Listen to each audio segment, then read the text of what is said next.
Hello, hello, hello. Welcome to the Rundown on A2DRadio.com. Zach Burr with Ralph Delavecchio.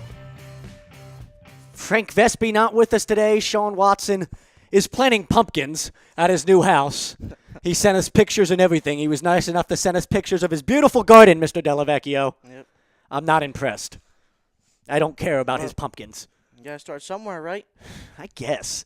I mean, listen, that's the last thing I'm doing when I buy my first house is building a garden. I mean, what is the point of that?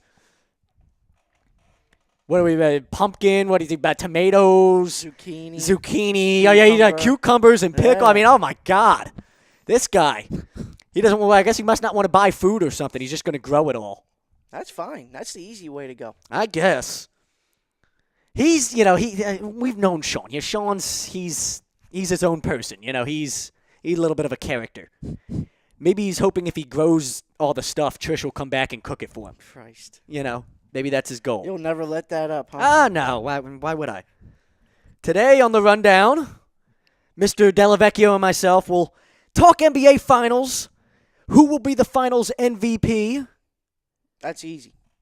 And I can tell you right now who the Finals MVP is going to be. Oh, yeah? Yep. Who's that going to be? And that's going to be number 35, Kevin Durant. Is it? And guess what? The Warriors are winning in 5. Are they? Oh, yeah, 100%. The Warriors are winning in 5. Who's going to stop the Warriors as you saw? The NBA is going to stop the Warriors. The NBA is not going to let this go 5 games. Yeah, they are. Oh, come on. Yes, they are. Oh, stop it. Come on, man. Mr. Donaghy. They saw that ass whooping last night and said, you know what, we'll just... Do you forget the first 2 games of last year's finals? Listen, it doesn't matter about last year. This is last now. year, this is now. Game 1 was a 25-point Warriors win last year. Game 2 was a 30-point Warriors win last year. And then, if I'm not mistaken, LeBron put on his Superman cape and... Next thing you know... And then guess who saved his behind in Game 7? Oh, stop it. Kyrie Irving. No, Steph Curry saved his behind in Game 7 by not having a Game 7. No, Steph Curry was a ghost in Game 7. Okay, who saved... Yeah, but Kyrie saved LeBron James behind again. LeBron only had one of the most superhuman performances ever in the history. Stop.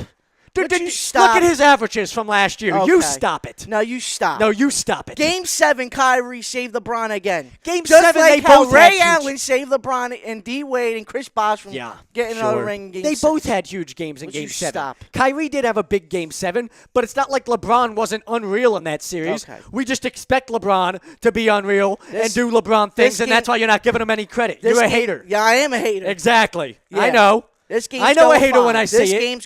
This series is going 5. Sure it is. Game 5. We're live in the BMW of Atlantic City studios. Easy to get 2 minutes off of exit 37 of the Garden State Parkway.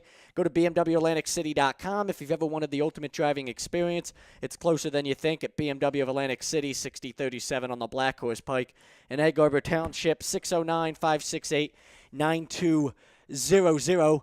No live video today. Only me and Mr. Delavecchio, so we, had to go back to just the audio. Which is fine. But, hey, just like always, we appreciate any type of, feedback you guys want to give us, any comments that you guys want to have. We're happy to answer questions and all that on our YouTube page and on Facebook. So make sure you check it all out. So we're talking NBA Finals. Who will be the Finals MVP? Your choices are LeBron, Steph, Kevin Durant, Kyrie Irving, or somebody else. Could be somebody else. Listen. JaVale McGee. Well, you never know, right? It could be Klay Thompson, right? He had a bad first game, but what if he goes off here in this series? I'm telling you, man, I can't believe you think this is going 7. Well, I think it's going 7 because the NBA wants it to go 7. First of all, let's be honest here. They want their ratings. And the former referee, Mr. Donaghy, has informed us of how this all works.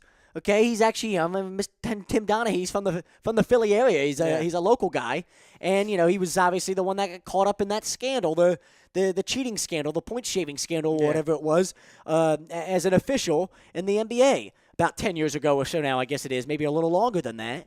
And he's talked about it. Okay, the NBA, this is what they do. These are the games that they play. Just like the series that Donaghy talked about in the early 2000s, it was the Lakers against Sacramento, the Kings, right? And that was Chris Webber and his Kings team. Chris Webber and Mike Bibby and That was a legit Yeah, Kings team. it was a good team. Really good team out there in the Western Conference who was expected to give the Lakers a run for their money at that point when they were building their dynasty, the 3 straight championship seasons. And, what ends up happening in that series, Donahue talked about it. What's it called? I think it was the Kings went up 1-0 or something in that series, or it was 1-1 or 2-0 Kings or something like that. And Donahue said the NBA had a meeting with them.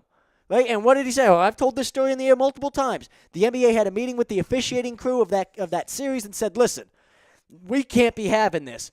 And they played back tape of the first 2 games, and they pointed out instances, that's a foul that you guys didn't call. Okay? Shaq should have been at the line there. That's not a foul on Kobe. I don't know why you're calling that. They straight up told the officiating crew, tongue-in-cheek, without officially telling them, hey, we need to bring this series back into the Lakers' favor a little bit. Yeah. We need this series to go as long as possible. We're going to benefit from it. The ratings will be good. We got to bring this series back to a little bit more of an even series. There was nothing wrong with the officiating in that series. Yeah. The NBA just wanted there to be something wrong, and so that way they could get the Lakers back into it. And then they one-sided it for the next few games. The Lakers got back into it. It became an even series, and next thing you know, the Lakers are winning it in 7. Yep. And Donahue talked about it.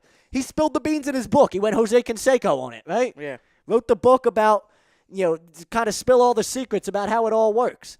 This ain't out of my mouth. This is out of his mouth. I trust his word better than mine. He was there. He's an NBA ref for a long time. People can say whatever they want. It's like the people that say, oh, well, how do you believe everything Jose Canseco said in that book? Because why would he lie? Yeah, why would he lie? What's he got to lie about? Tim Donahue even has less reason to lie in a book than Jose Canseco. He's got nothing to lose. Jose Canseco's making millions of dollars and has a career. Jose Canseco was arguably a Hall of Fame baseball player. Take steroids out of it, he was the first guy ever to be the 40-40 guy, right? Yeah. 40 homers, 40 stolen bases.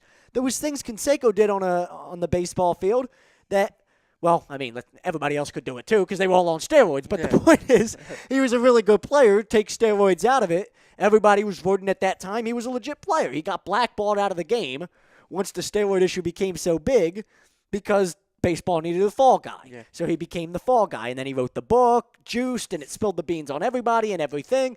And baseball's still kind of suffering from it, aren't they? Mm-hmm. I mean, I don't know why, because you've heard my opinion on this a million times. There was no drug policy in baseball. Guys aren't cheating if there's no rules that you're breaking. Yeah. There was no drug policy. So how could they be breaking rules if there's no rules in place?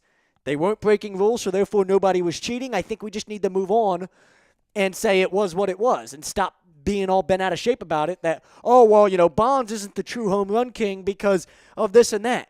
Great. And Babe Ruth snorted, cocaine and was half drunk and everything. I mean, he snorted cocaine before every at bat. I don't know if he's snorting cocaine. But I mean, the guy. Let's not act like Babe Ruth wasn't over here, doing. Clean as a whistle. Yeah, Babe Ruth liked the party. Babe Ruth liked to have fun. Now, whether or not cocaine existed in 1925, I'm sure a form of it did. Yeah. I'm sure some form of, cocaine, whether it was just an amphetamine or whatever, but I'm sure something existed that cocaine or, amphetamines or whatever, something existed that Babe Ruth was snorting, to give him a little bit of an edge. I don't know if he was doing it to get an edge. He was probably just doing it because it was fun to him. Probably. But it gave him a little bit of an edge. He was a partier back then. Yeah, come on. I mean, any documentary you've ever read about Babe Ruth, we all understand this. So, I mean, I don't in the 70s, Greenies was a huge thing. Mm-hmm. Okay, Mike Schmidt, guys like that, I mean, they've openly talked about it. Greenies was a big thing in the game at that point. Greenies was an amphetamine steroid, it was an amphetamine HGH combo drug. It was like a combination between what was later the HGH, the human growth hormone steroid that they were all using, and Adderall that they all seemed to be, in love with after that. It was like an early form. It was a hybrid drug. Mm-hmm. Greg Luzinski talked about it post-career. Luzinski was the head coach at Holy Cross, and there was a lot of things that were talked about back in the day in the 90s when he was the head coach at Holy Cross about things like that going around. I heard a story about him taking 4 players from the Holy Cross team, and this isn't just like speculation. I heard this out of somebody that played at Holy Cross back in the day told me this when I was like 12 years old. So take it for what it is. Maybe he's bitter. I don't know. Yeah. But he said Luzinski took like 4 of the best players on the team. They went to Florida over like winter break. They came back. like 3 weeks later, and these dudes had put on like 15 pounds of muscle and everything, and were all jacked and all that. Christ. He's like, you can't go to Florida for 2-3 weeks and come back and that be the case. Yeah. Without there being something else going into it. Pumping a lot of stuff in. I'm not, listen, I'm not, I'll take that for what it was. That's what I was told. I didn't get any more details than that. So I'm not going to sit here and say Lozinski's giving kids steroids. I don't know. But all I know is this is something that's been around baseball, the high levels of baseball, forever and ever and ever. Yeah.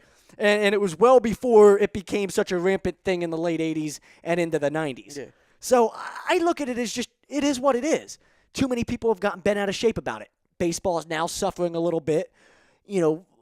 On the fact that old school fans haven't forgiven them for the steroid things, and now apparently the new school thing is with all the new school fans that the game's too slow. Okay, I don't want you involved with baseball anyway. You think the game's too slow. You don't understand the game then if you're complaining about how slow it is, so just don't watch. Yeah. I don't need you. But these are things that have gone on in sports forever. I told the Donaghy story because it's relevant to this series. Don't you dare for a moment think that the NBA is going to let this series go anything less than 7 games. It's going 5, dude. It's going 5. It's going 5. According to Colin Cowherd, it's going 5 in favor of the Cavs.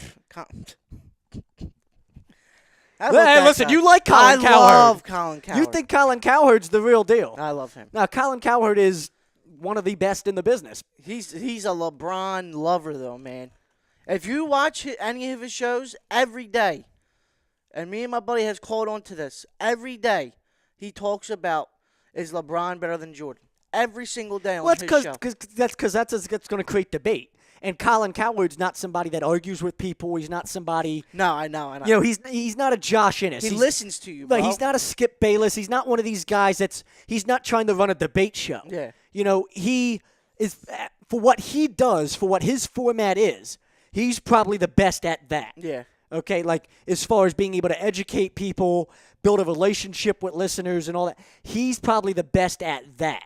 Other people try to do what he does, and it's boring. Mm-hmm. You know what I mean? Because other people try to do his thing where they're giving you the facts, they're giving you, all these information, statistics, factual-based evidence, whatever it is, to support his argument. Yeah, and Colin Cowherd is... He's never arguing with anybody. No, he's not. He never tries to push Christine Leahy's buttons and get her LeVar did. Yeah, LeVar did, but Colin Cowherd didn't. That was awesome. LeVar's a clown. I love LeVar. Would I you love the whole stop it? Ball family. Oh, now you love him all of a sudden. I have to. Because his son's going to play in L.A. Yep, I have to. Listen, this is fraudulent. Too many people think that LeVar's running this whole marketing thing and Lonzo's just the innocent kid along for the ride. Yeah, They're both running this clown show together. Oh, yeah, 100%. Okay, come on. Lonzo's too smart of a kid for any of that. Yeah. Okay, you don't go to UCLA by accident. Well, maybe you do if you're a good athlete. I don't know. I don't know how that all works. But I'll assume you don't get into UCLA unless you're at least somewhat intelligent. You know what I mean? Cells up Don't give me this that daddy's just running the whole marketing thing and Lonzo's along for the ride. That's a bunch of bullshit. You see if he told Leahy stay in her lane about a week ago. Yeah, I saw the whole thing. They came out with because he's a clown. Because he's a clown. Hey. Stay in your lane. It's her show too, jackass. Stay in your lane. Yeah, I mean, he's a clown. If he's that much of a clown, what do you think the Sun's going to be? The media loves him, dude. The media loves him because they bring him ratings. Yeah, he comes on their show. He talks out of his ass.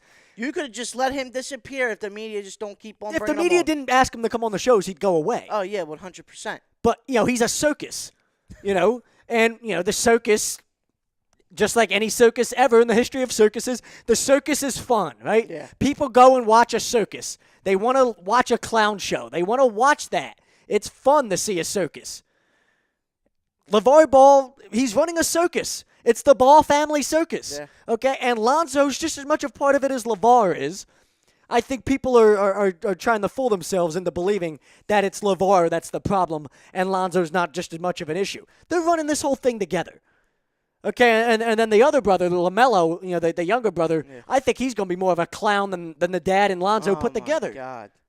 I think, to be completely honest, and I know it's very early, I think Lonzo is going to be the best one out of all the brothers. Probably, but, I mean, for me... LaMelo is just... Yeah, LaMelo's ass. He stinks, dude. People say, oh, nobody that scores 100 points in a high school game stinks.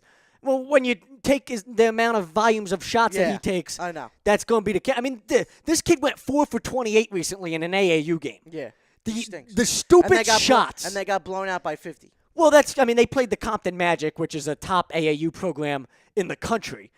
So they were going to get blown out regardless. But that's not the problem, them losing by 50. The problem is, look at the discipline of this kid. Look at the shots the kid was chucking up in that game. And they're all going to UCLA, too. LaMelo, yeah, exactly. He's already change his game. He's already got a full ride to UCLA. Great, because more of who he is and not what he is as a player. Yeah. Because Lonzo went there and Daddy is who he is. So great. He's a sophomore in high school. Yeah, for a sophomore in high school, he's a great player. But that shit don't fly at the next level. Oh, no. His game, that type of shit, that don't fly in UCLA. It damn sure don't fly at the NBA level. Yeah, you better start pacing the ball, man. 4 for 28.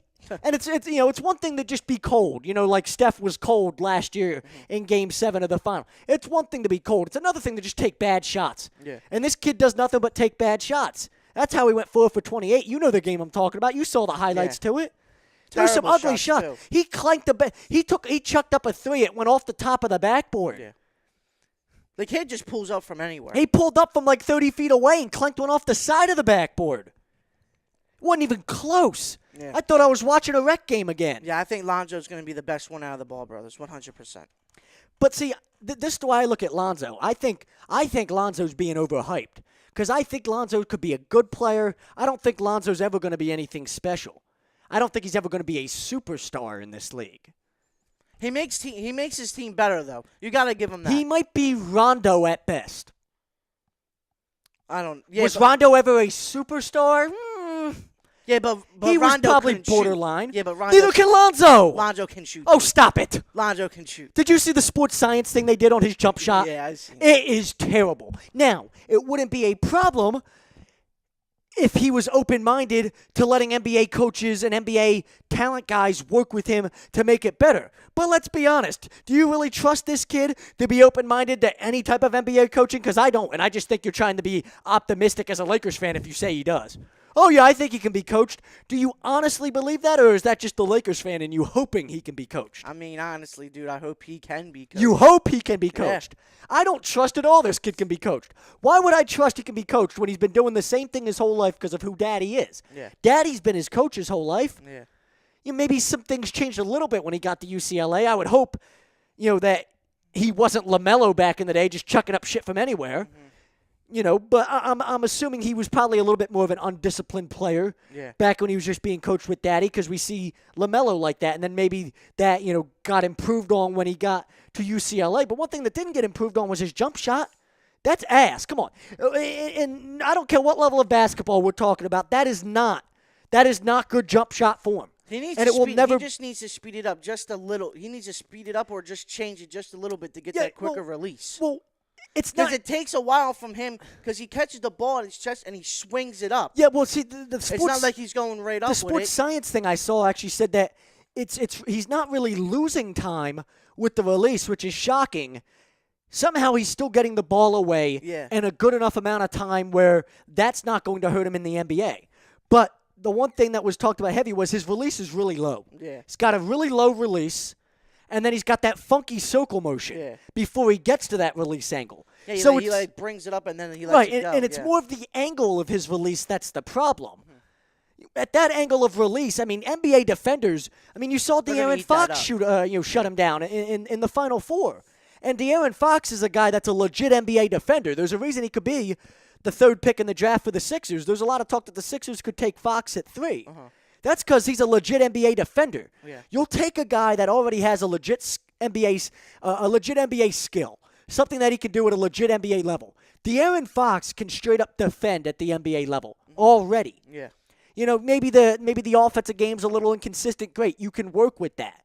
Okay? He's a good enough athlete already to be an NBA player. He's got NBA athleticism, and his defense is locked down. And then you saw that he can score because he dropped 39 in the Final Four. Yeah. Is it consistent? No, maybe it's not consistent quite yet.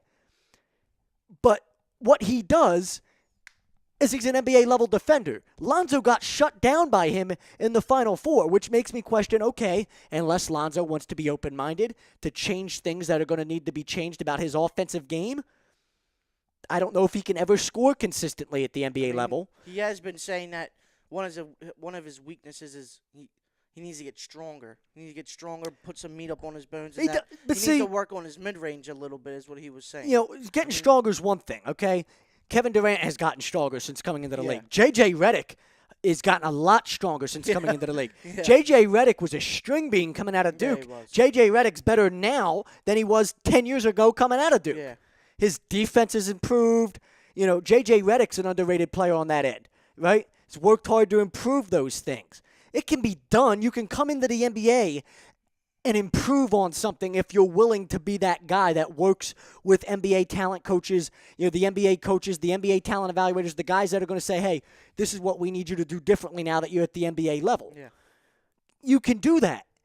A lot of open-mindedness goes into that. I don't think Lonzo's open-minded because I haven't seen anything to prove to me that he is. And then on top of that, I think he's a poor man's Ben Simmons to begin with. Take everything else out of the equation. You want to give Ben Simmons upside, Lonzo Ball's upside. I still think Ben Simmons has the upside to be a transcendent player in this game, in this league, whereas Lonzo he could be a good player. Yeah.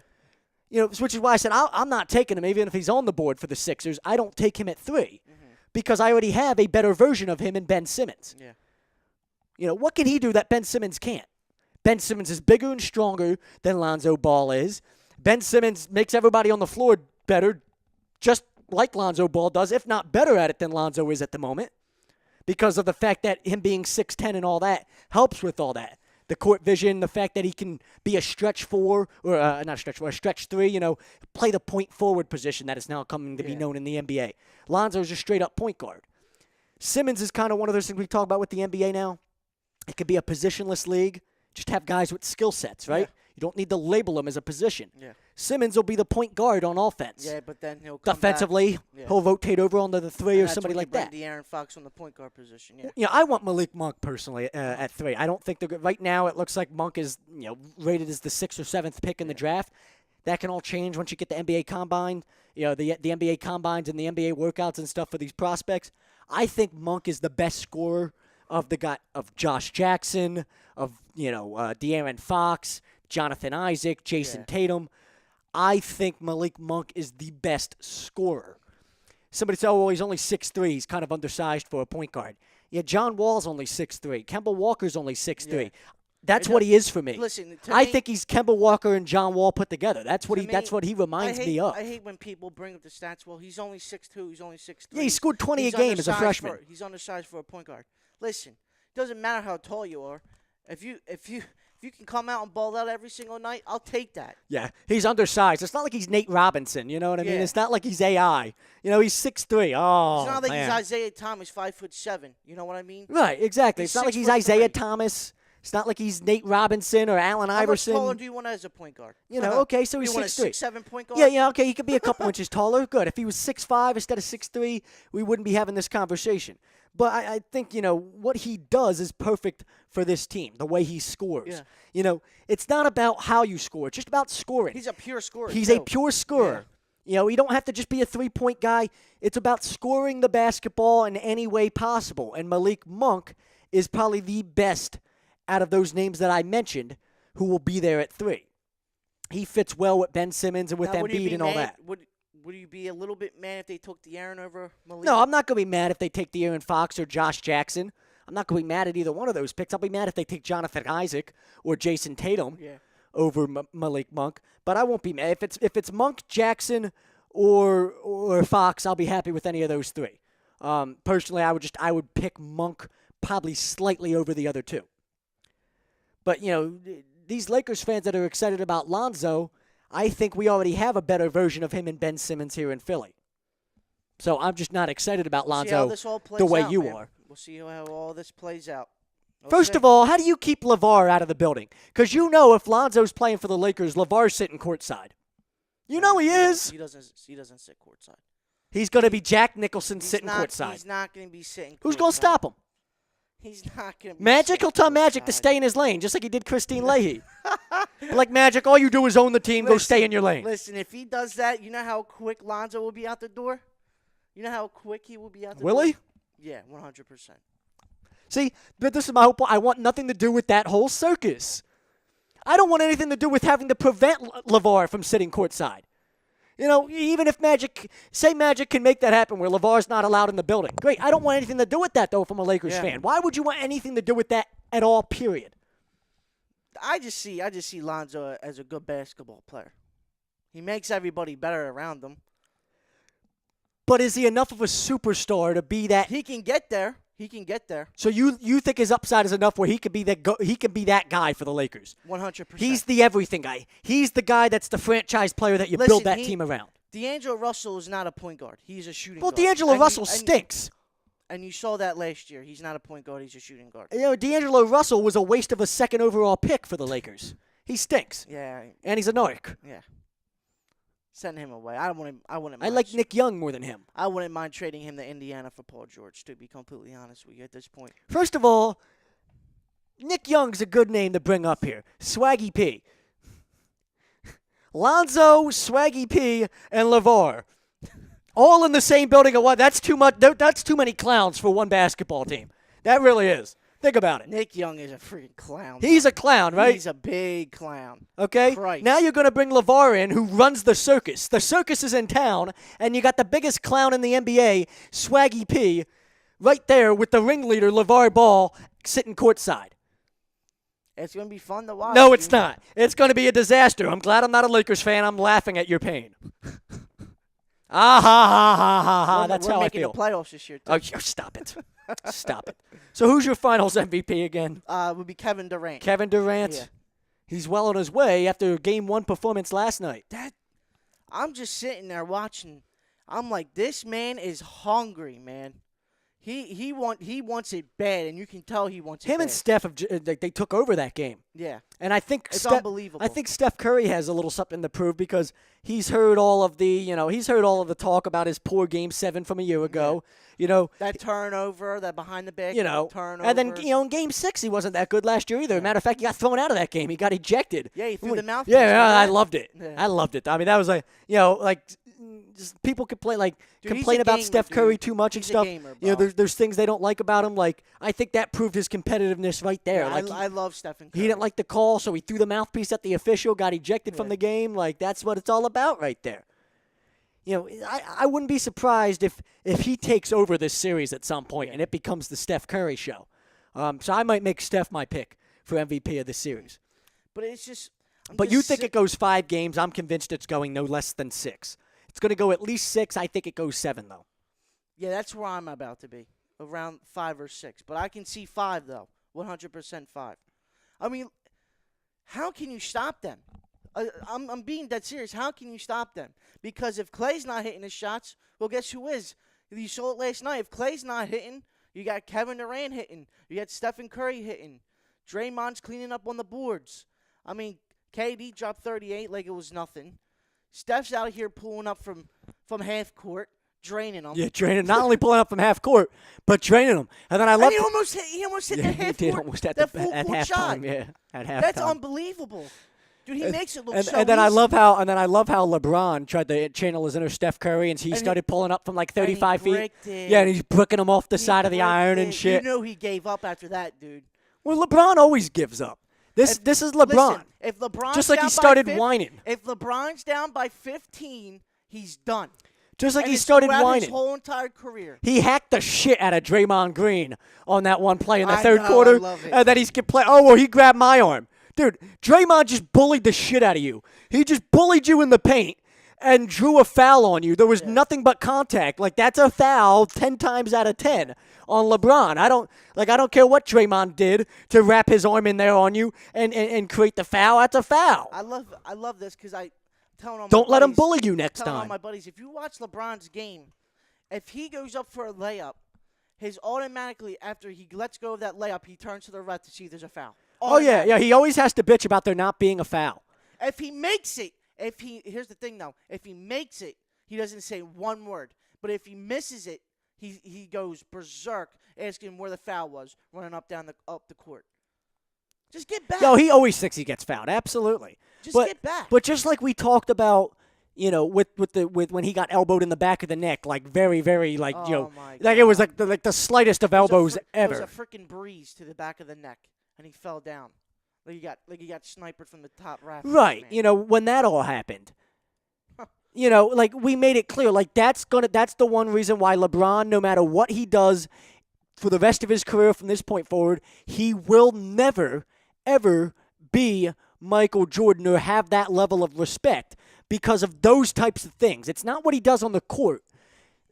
I mean, really, yeah, he probably is the most dominant player when it comes to just being able to take over a game and be unstoppable. In this era, he is. In this era, right. He is probably the most, unstoppable player when it comes to that. Nobody's arguing that he's the best player on the planet at the moment.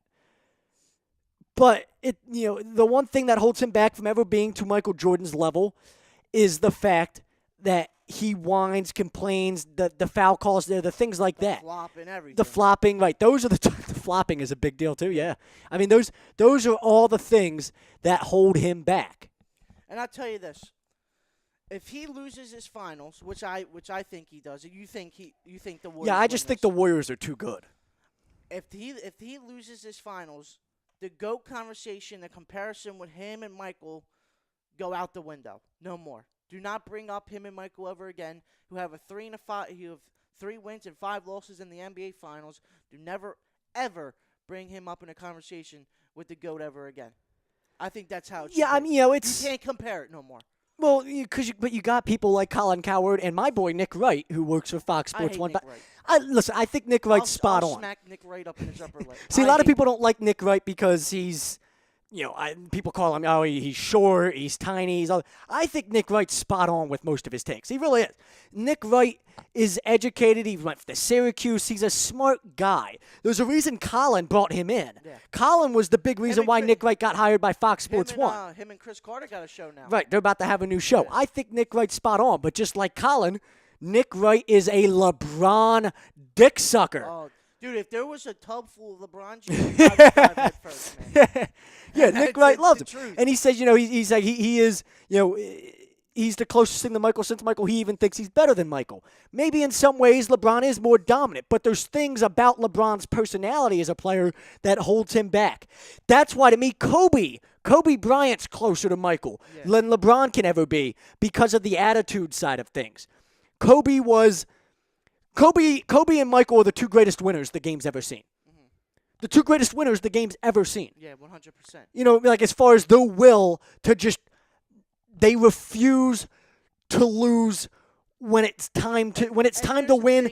They are the 2 guys that I would take over anybody else in the history of the game to do something to carry my team to a championship. And what does Michael and Kobe have that LeBron doesn't? I'll tell you one thing. LeBron doesn't have that killer instinct. Right, exactly. That's what I mean. That's what I mean with Kobe and Michael. Went right. out. They didn't care if your team was on a 10-game losing streak or on a 10-game winning streak. They went out and busted their asses every single night to get their team that W. And here's one thing. They would never, ever let their team get blown out on national television. Never. Well, I don't know about that. They'll never let their team get blown out like that ever in their entire career. I can say this. If they're getting blown out, they're not going to end up, you're never going to see Kobe turn into officials when they're getting blown out like that, 100%. bitching about non-calls and shit like that, the way LeBron does it. They're just different mentally. I'm telling you. That's really the only difference, because LeBron, as far as dominant basketball players go, physical specimen goes, physical freaks. Yeah, I mean, he's everything that Michael was as far as being able to take over a game and just dominate. Yeah. They're different mentally, though. They're not the same winner up here. Yeah. And I don't think LeBron will ever be. Doesn't hold him back from being a top, probably, 3 to 5 player of all time. Yeah. He's still a top 5 player in the history of the game after his of career, any generation. Top 5. But if he loses this year, he's not.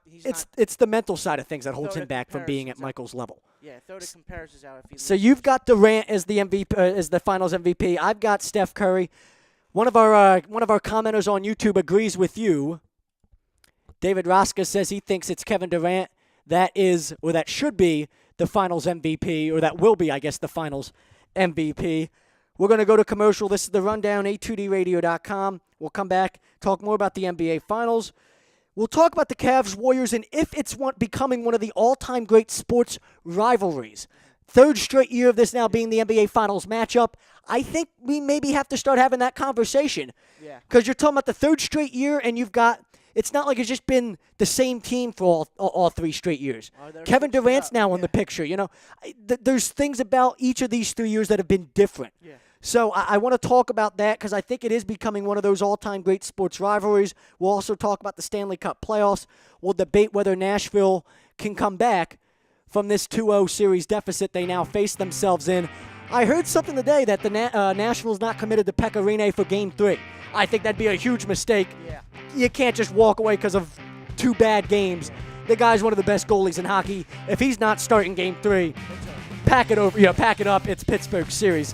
This is the Rundown, A2DRadio.com. We're brought to you by Scanzano Sports Center, located at 5 Carnegie Plaza in Cherry Hill, 856-889-3434. Visit their website, scanzanosports.com. Live here in the BMW of Atlantic City Studios, this is the Rundown, A2DRadio.com.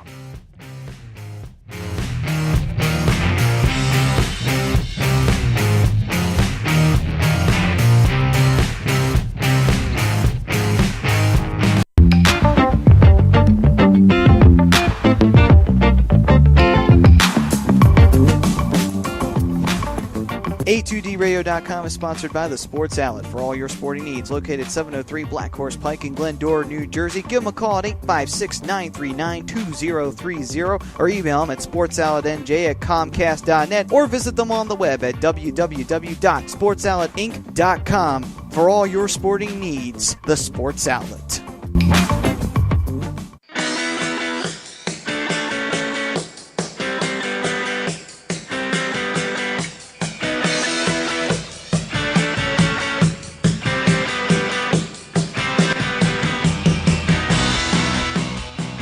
Do you need to get your skills in shape? Then contact the Scanzano Sports Center, located at 5 Carnegie Plaza in Cherry Hill, New Jersey. You can give them a call at 856-889-3434 or visit them on the web at www.scanzanosports.com. John Scanzano offers individual, semi-private, and team training lessons in hitting, pitching, catching, outfield, along with turf rentals. The Scanzano Sports Center is equipped with a 31,000 square foot indoor facility, 4 batting cages, and a 4,000 square foot strengthening and conditioning room. So what are you waiting for? Contact the Scanzano Sports Center today.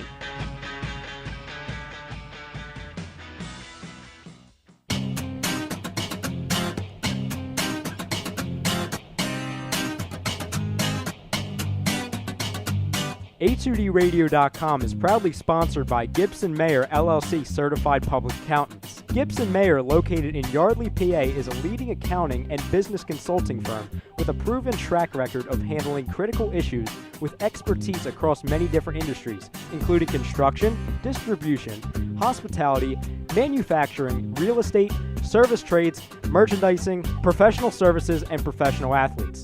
Give them a call at 215-369-3300. That's 215-369-3300. Your initial consultation is always free, and if you tell them that Tom and Mike from AM and the PM sent you, you'll receive 15% off all income tax services completed by February 15th. That's Gibson Mayer LLC Certified Public Accountants, 215-369-3300, or visit them on the web at www.gibsonmayer.com. That's gibsonmayer.com.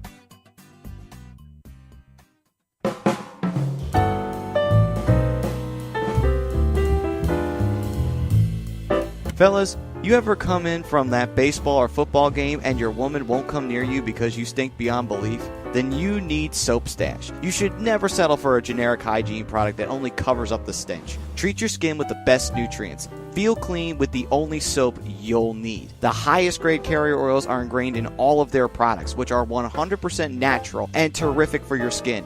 No sulfates, parabens, or phthalates, and synthetic fragrance free. Contact Soap Stash for your sample package and give your woman what she deserves. You can contact Soap Stash at 844-890-3197 or visit them on the web at soapstash.com or Facebook at Soapstash LLC. Once again, their number is 844-890-3197. Soap Stash, the new soap standard.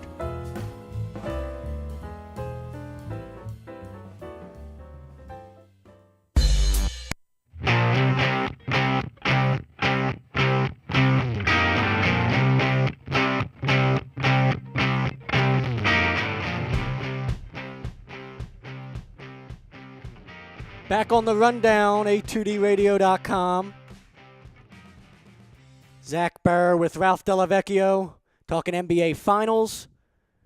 Talking who we think will be our Finals MVP.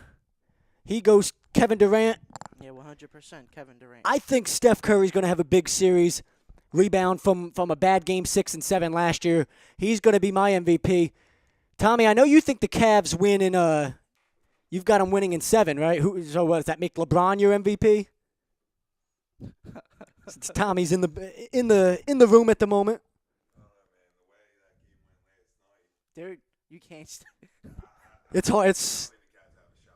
Yeah. I mean, it seems like there's too much. KD's just too much. He's the difference maker from last year. And They're you just saw it all last night. too much firepower on Golden State side. And Klay Thompson didn't even have a good game yesterday.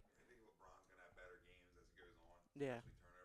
Yeah, he did have a lot of turnovers last night, didn't he?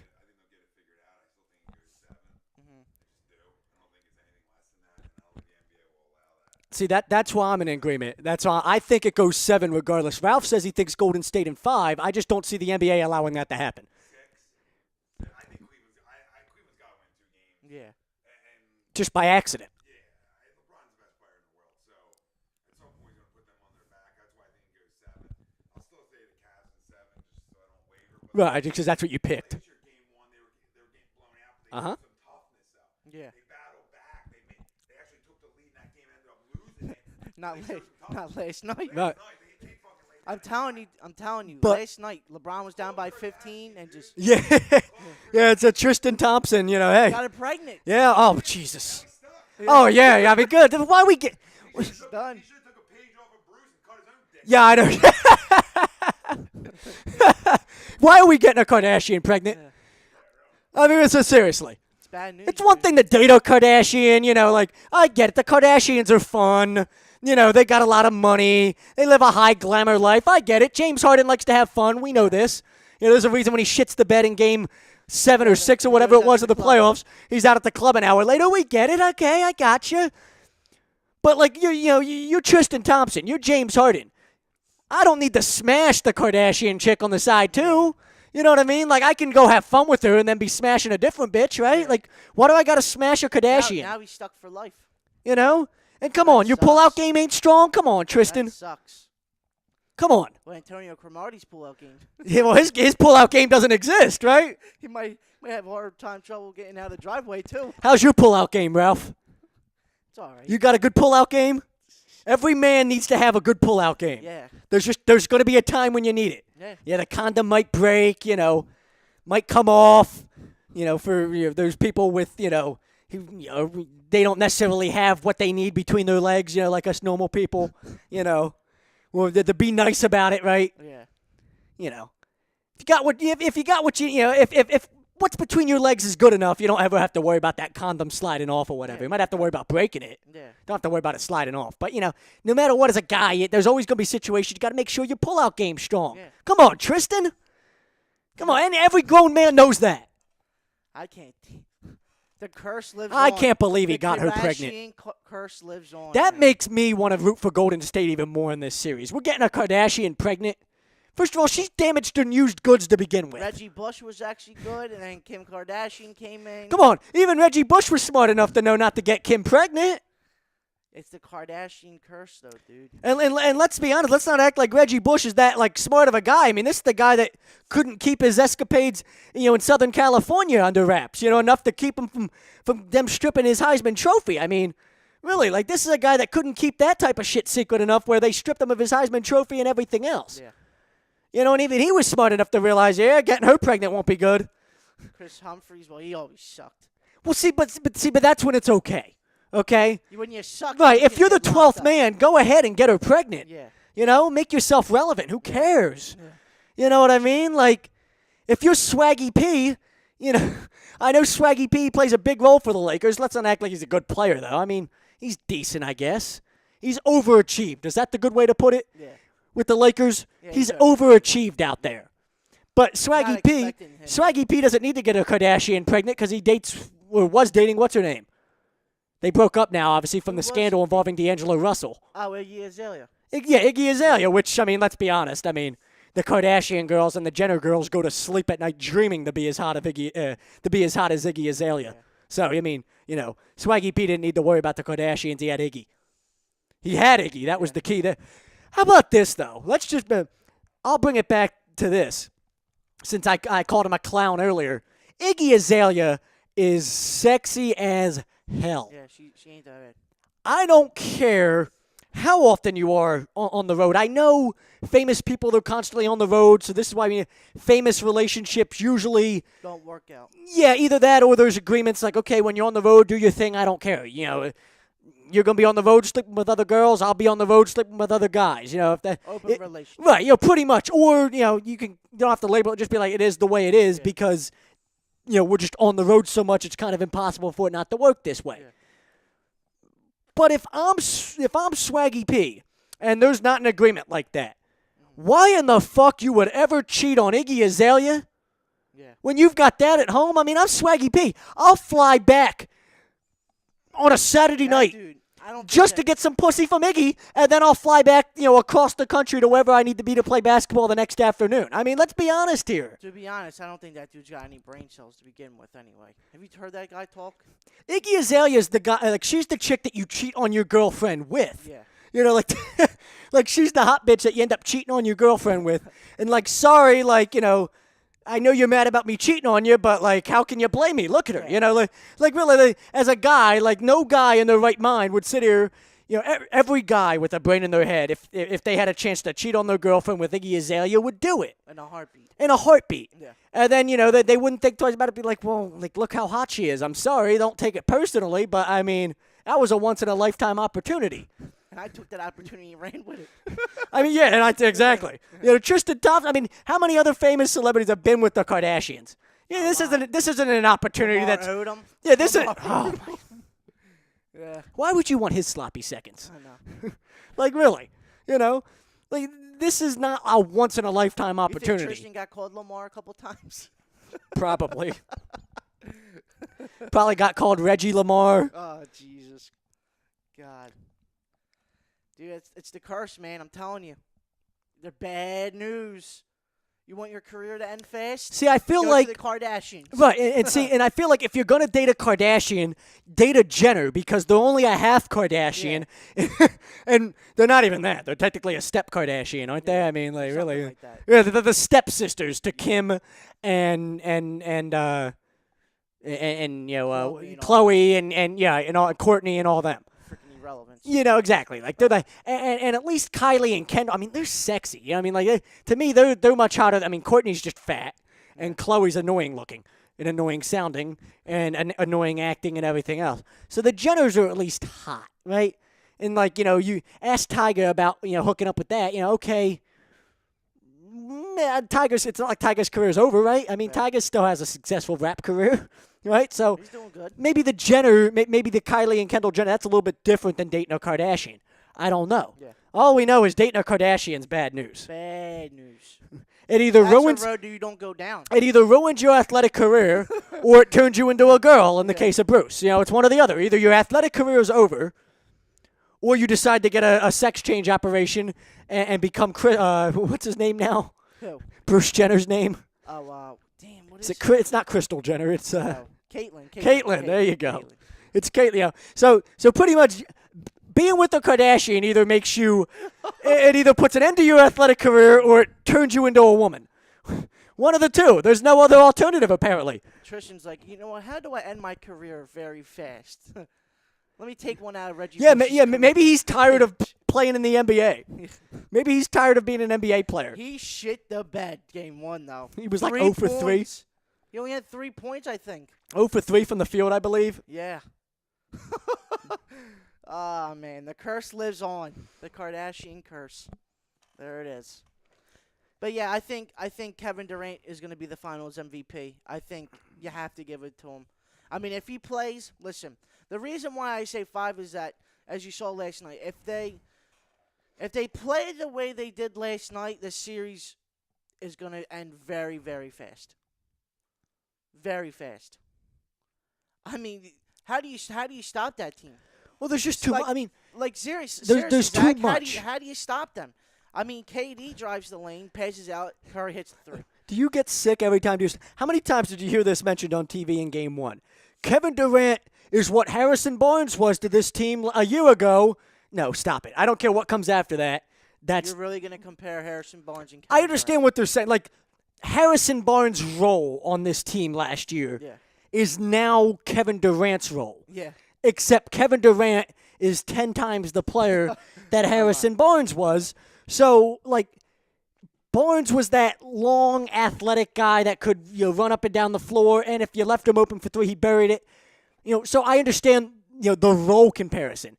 But let's not try to make it seem like it's actually close to the same thing, because it's not. Just because they're roles, just because like Golden State replaced Harrison Barnes with Kevin Durant. With a top 2 player. That's pretty much what they did. With the top 2 They player. replaced Harrison Barnes and what his role was on that team, and they replaced him with Kevin Durant, who's pretty much just a 10 times better version than Harrison Barnes. And you can see Kevin Durant was a little bit. His nerves were going 2 minutes in the game when he shot that three and it didn't even hit rim. How about when he made LeBron fall on his face? Oh my God, I loved it. I loved it. I hate. That's LeBron. so awesome. I love when LeBron fails. I'm a hater. You are. No, you're an absolute hater. Yeah. You are a hater. I know. I'll admit it. I'm a hater. You're a complete hater. You're a complete. And I hate haters, but you're a complete hater. But it's all right because I'm a Dougie P hater, so it's fine. It's completely fine. Oh, Doug Peterson don't know what the hell he's doing. Dude, I'm like, everybody's all excited about this offense and shit, like, and how good this offense is going to be. I'm like, yeah, if Dougie P doesn't hold us back. Yeah. Like, I just hope Dougie P doesn't call. I don't want him to call any plays. I just want him to tell Carson, hey, go into the huddle, tell Alshon to get open. This is what you're going to do. You're going to break. Let's play some backyard football. Okay. Just do whatever you want. Alshon, just break your man, okay? Just break him, okay? I don't care how you do it, just break him, okay? He can't cover you. Just get open, okay? LeGarrette, okay, there's about 2 yards to go here. While that all's going on, I'm going to hand the ball off to you because, I'm not worried about anything. Powerhouse. You're here to get us 2 yards. It's 3rd and 2. Yeah.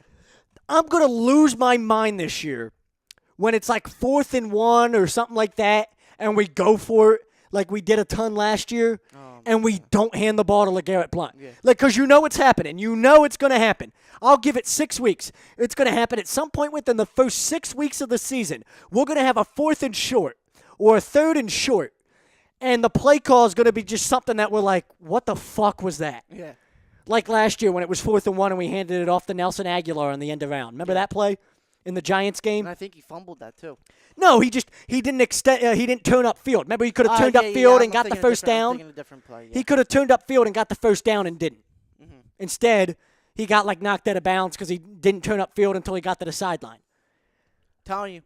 Nelson Aguilar doesn't have a good year. Listen, he's gone. He better be gone. I've been reading a lot of reports from, I call them my people. Like, I've got a couple friends who, one of them, he's an Eagles beat writer for the Sports Junkies, TSJ Sports. I don't know if you've seen them on Twitter and all that. Yeah. TSJ Sports. They write about every sport out there. They've got people that write for NASCAR, for golf, for everything. He's somebody that I grew up with. He's an Eagles beat writer for TSJ Sports. When he puts something out there, I trust it. Yeah. Because, he's got inside information that I don't have. Mm-hmm. So I call him one of my people because, technically he is. He's an Eagles beat writer. He put an article out there talking about Mike Groh. And Mike Groh, obviously he's our new wide receivers coach. And I loved everything about it so far. Apparently, he was yelling at DGB. DGB was running a route with his head down. He was running a route looking at the ground. And Mike Groh stopped the play right in the middle and told him, what the fuck are you looking at the ground for? What's on the ground? What's down there? What's down there that you're looking at? That's awesome. Why are we looking there? The ball's not going to come from there. Yeah. Why are we looking at the ground? Keep your head on a swivel. Head's always got to be up. Which made me laugh because remember that play last year coming across the middle where he just got lit up? Yeah. Just got blown up on the play, and was out of the game. For the rest of the game, he was out because of he got destroyed on that play. Well, don't run a route with your head down, and that won't happen. Run a route with your head up, you're not going to get blown up on that play. But apparently, in that same article, the opposite was being said about Nelson Aguilar. Apparently, he has looked phenomenal, most improved player on this Eagles team I hope so. from last year to OTAs now so far. I hope so. So, I mean, that gives me hope that he can figure it out because Aguilar was always a guy. It's not like he looked lost out there. It just seemed like he didn't look lost. It looked like he lost confidence. Yeah. It's not that he didn't get it. DGB just seemed like a guy that didn't get it, right? You're 6'5", you're 230, and you can't get open by accident. You just don't get it, bro. I mean, there's just there's nothing else we can do God with you. has gifted you that talent, that height, and you can't even get open, like you said, on accident. Aguilar was open a lot. He should be. He just didn't catch the ball, right? DGB should be dominating cornerbacks Yeah, in this league. but we're past that point now. Like, I think anybody that thinks he can turn into a dominant receiver is just, It's too late. right. You're delusional. You're hoping. You're looking at it with blinders rather than looking at it realistically. Yeah. But I think Aguilar, there's still some hope for. I mean, it's not like Aguilar has speed. It's not like Aguilar struggled to get open or anything last year. There was times when Aguilar was open. Yeah. The only way you drop as many passes as Nelson Aguilar did is if you're open. Yeah. You know what I mean? So I think Aguilar's problem was just more of a confidence thing. And that's something you can fix with good coaching. That's something you can fix if you're Mike Groh. Yeah. And you try to and what you do is you get the most out of a guy. Mike Groh was in Chicago when Alshon Jeffrey was there. Got the most out of that receiving core. Yeah. Everywhere Mike Groh's ever been as a receiver or as a receivers coach, he's gotten the most out of them. Can't remember where he was last year. He might have been in L.A. last year. I think he was with the Rams, which I know you're going to be like, oh, no, that's not good. But think about what happened. Who had a big year last year for the Rams? Yeah. Kenny Britt had a big year. The best year of his career so far. Yeah. So that's what this guy does. He comes in and improves players. He makes them better than what they were before, which is what we can hope he can do with Aguilar. Okay, Alshon's going to be a stud as long as he stays healthy because that's always been Alshon. If Aguilar can be better than he's ever been and we actually get something out of him, now we're 3 receivers deep. Yeah. Maybe 4 if Torrey Smith's in the picture and actually is productive. Because Jordan Matthews is going to be what he is. He's not anything special, but he's going to be what he is. He'll be the third wide receiver on this team. So if you can get Aguilar to be the 2 and actually get some production out of him, Alshon could catch 100 passes. Yeah. Oh, easily. You know what I mean? 100 You throw the ball passes 600 times this year, Alshon could catch 100 passes. And then maybe you have Jordan Matthews catching 70 balls. Aguilar might catch 50. We'll see what Aguilar. Torrey can. Smith might catch 40. I'll give Aguilar one more year until we let him go. Well, yeah, I mean, pretty much you can't cut him this year anyway. This is It's- his make or break deal. Well, and you can't cut him this year anyway because there's just too much of a cap hit. You can cut DGB if you want. Oh yeah, 100%. You can't cut Aguilar. There's just too much of a cap If DGB hit. doesn't have a good preseason, he's out the door. Very possible. It's very possible And I wouldn't be shocked. because Mac Hollins has looked really good Oh, I in love OTAs. Mac Hollins. And you'll probably remember me sitting here,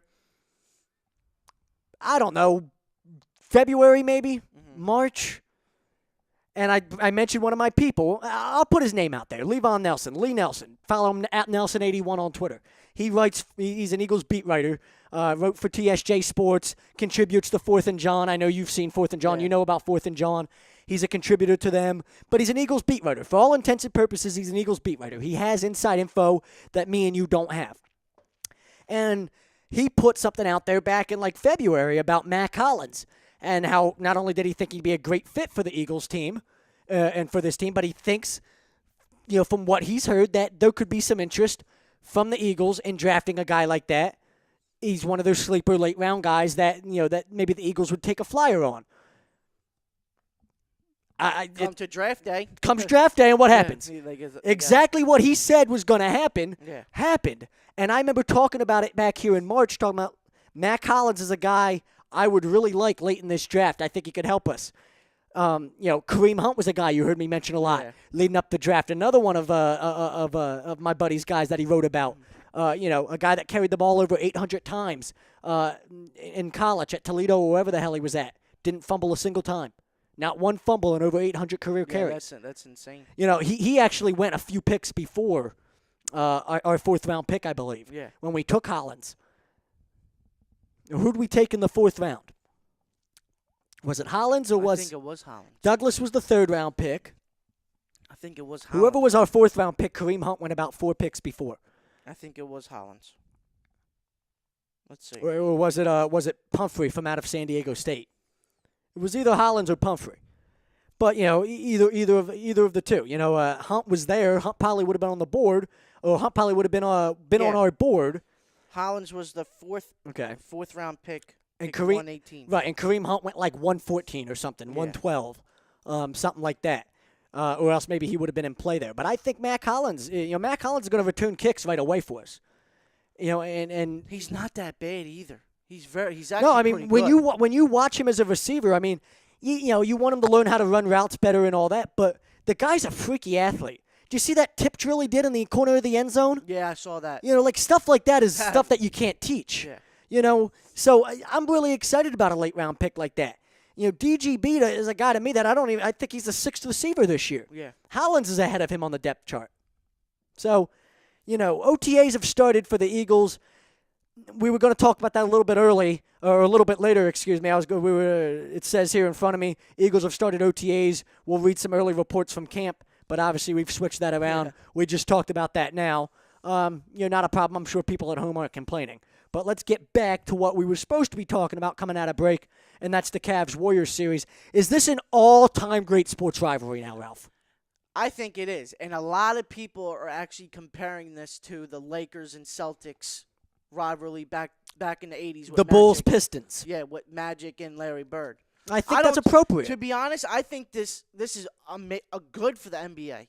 No, absolutely. I agree. Great for the NBA to have a rivalry like this. To have the best player in the world go out a team 3 times and see if he can at least get 2 wins out of it, I think it's amazing. And I think it's something I'll look back on when I'm a parent. I have my kids, and my kids are asking me questions. You're about not gonna have sports. kids, Ralph. Yeah, I'm gonna have 5. Who you? Oh, Jesus Christ! Oh my God! Oh, holy hell! I'll shoot for 2. You can have 5. I want 0. So you have 5. I have none. Yeah. We'll have 5 between the two of us. That's fine. You gotta find somebody to have these kids with first, know. Ralph. I'm gonna be like LeVar Ball. I'm gonna pick my girl. I'm sure. Listen here, bitch. Stay in your lane, okay? I run this relationship. Nah, but it'd be like this is great. I'm for the surprised NBA. Mommy hasn't hooked you up with somebody yet. You don't have a cute neighbor or something that Mommy could have hooked you up with? Nah. Mama Della Vecchio doesn't have a friend? We live around a lot of old people where I Listen, live. Nah, dude. They want dick more than anybody else. No. These 40-year-old moms, come on. These 40-year-old moms they're at home raising their 10-year-olds, and all they do is fantasize about some good dick. All they do is fantasize about that young guy dick. That's all they fantasize about. You could be in there like that, Ralph. Yeah. If that's all that lives around you, you should be running through them MILFs like this. Come on, Sean's the MILF master. You see how he does it? He's got to teach me his ways then. He does. Well, exactly. You guys are family. Yeah. Come on, the MILF master's your cousin. Sean can teach you. He's invited us to his house. We'll go over there. We'll make sure he teaches you how to do it. Yeah, that's fine. Okay? Yeah. You'll be dating Trish next. We'll have a whiteboard up. Oh yeah. Gameplay. What's the gameplay, Sean? Sean's 10 steps to dating MILFs. Step 1. Step 1. I don't date MILFs. So I don't know what step 1 is. Yeah, me What's neither. step 1 in the dating the MILF? The same as it would be for dating any girl? Yeah. Or do you just skip that step and then just whip your dick out immediately or something? Now you gotta break the ice. By whipping your dick out? Yeah. Well, see, that would be my So thought. that'd be like a combination of step 1 and step 2. Step 1. Yeah, that can't be step 1. I feel like That's that gotta be a combination. Yeah, that's got to be combination step. like Step 1's got to be like read the MILF. Yeah. Read her. Is she one of those slutty MILFs? Because if she's slutty or that desperate, you could just whip it out. Maybe if she's not as desperate as if she's not as desperate as the other MILF, If she has a piece of paper and she's writing, how is her handwriting? If it's sloppy, she's a slut. But if it's nice, you're good to go. Did Sean teach you this? No. Who taught you that? I'm just messing. No clue what that is.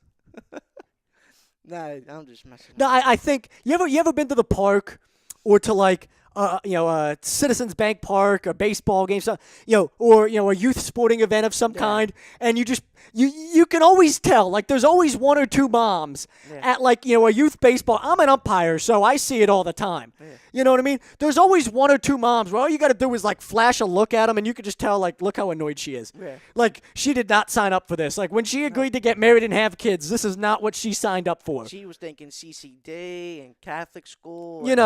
Like No there's sports. you can always pick them out. It's really not hard.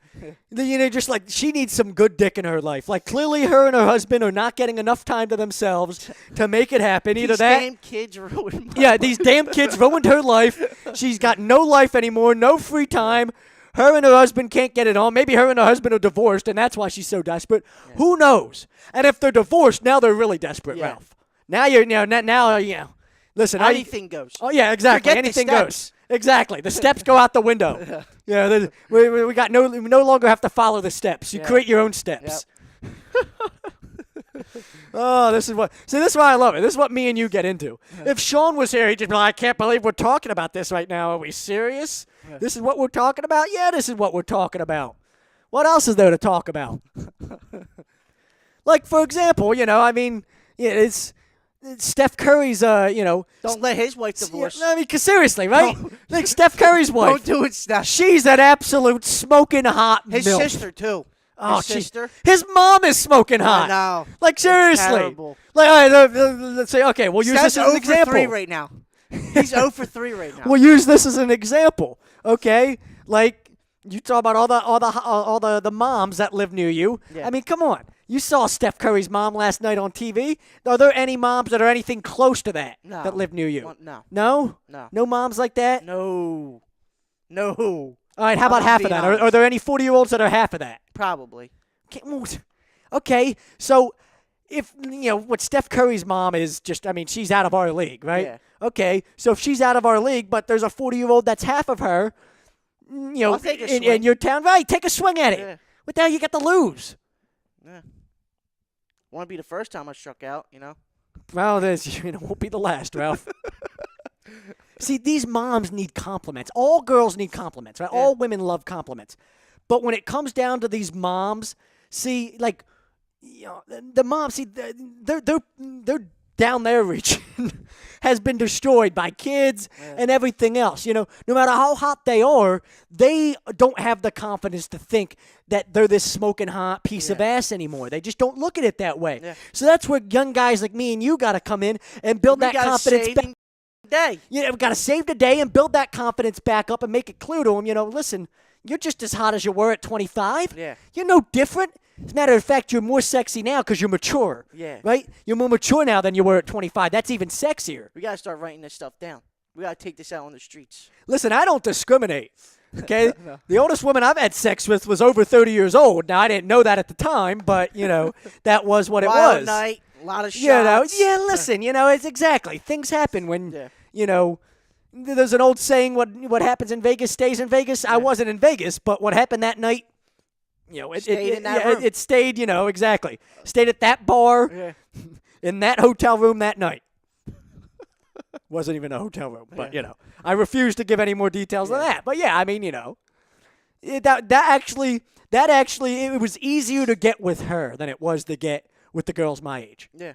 Because girls my age think way too much of themselves. Oh, yeah, 100%. All you got to do is throw a couple compliments at a 40-year-old MILF. Oh, my God. Yeah. She'll buy you dinner, and she'll take you back to her place. Yeah. Back to her place, Ralph. Now, that's when you know you're in there. Yeah. When she wants to go back to her place. That's when you're locked and sealed. Oh, okay, dude. That's no denying it. When she invites you back to her apartment or her house. It's over. They're good to go. Yeah, really. No more work needs to be done. All the work that needed to be done has been done. That 15-minute work's over. Was a great choice. Great 15 minutes, right? Great 15 minutes. I bought her a drink. We had a 15-minute conversation. I'm getting invited back to her place. I'm telling you, Ralph, you should try it. What bars? You got any like MILF factories near your house? I got a lot of bars near me. That you go in there and it's nothing but MILFs. Well, I haven't. Or been more in there MILFs, I guess. Then next week I will. You're turning 21 next week, right? Next week. See, look, 21st birthday. This is what we got to do. Next week. What day next week? Friday. Now, listen. Next Friday, you're going to turn 21. After the show, we're going out and we're getting you a MILF. We're going to celebrate. All right. That's fine. We can Facebook Live it. We're going to Facebook Live it, yeah. I'm sure. Okay, now that might be a little bit too far. Yeah. All right, now, we can't do a porn video, Ralph. That's not acceptable. Nah. Just like, not like that, but. Well, it depends on how much they're paying. Yeah. They offer enough money, nothing's off the table. Yeah, we're good to go. I've got no clue where we've taken this Nope. show. It's officially off the rails now. Now it's gotten really out of hand. Yeah, I agree with you. I think Cavs-Warriors, it's an all-time great sports rivalry. I love how we're mixing in MILF talk with this. It's just awesome. Like, it's not even like we got away from basketball and strictly focused on MILFs. We're just interchanging it. It's so awesome. This segment brought to you by, this MILF segment brought to you by. Now, I agree with the Cavs-Warriors. It has to be considered an all-time great sports rivalry at this point. It's got to, and especially on the basketball side of things, it's got to be right up there with Bulls-Pistons, with Celtics-Lakers from back in the day. It just has to be. Because 3 straight years of this finals matchup, and not only do you have 3 straight years of the same matchup, it's not like it's been... It's all different. Right, it's not like it's been the same team 3 years in a row. Yeah. I mean, all of this has been, first of all, when they first had the matchup, they had that Australian guy, David Blatt, or what was his name? David Blatt. Was the that guy from Turkey. Coach Yeah, over in right, Turkey. right. They brought him over And then from... next year, he was 30-13 and got fired because of LeBron. Now, don't tell me LeBron don't run that team, dude. Come on. There's a reason... If somebody tells me that LeBron doesn't run that team, Did you see their you're GM? flat out stupid. The Cavs GM is like the front runner to be the new Heat GM or something, Yeah. or the new president of basketball operations out there or something. Like, they're going to steal him away from Cleveland because he's like, I would love to come be your GM. I'm not the GM here. I don't care what my title says, Yeah. I want to get back to calling shots. Yeah, I'd love to come be your GM and call the shots again. It was fun when I got to call the shots. But, yeah, I mean, the first time they matched up, they had the ugly white guy, David Blatt or whatever the hell was still the coach. Then he got fired halfway through last year. Tyrone Lue was the coach. Yeah.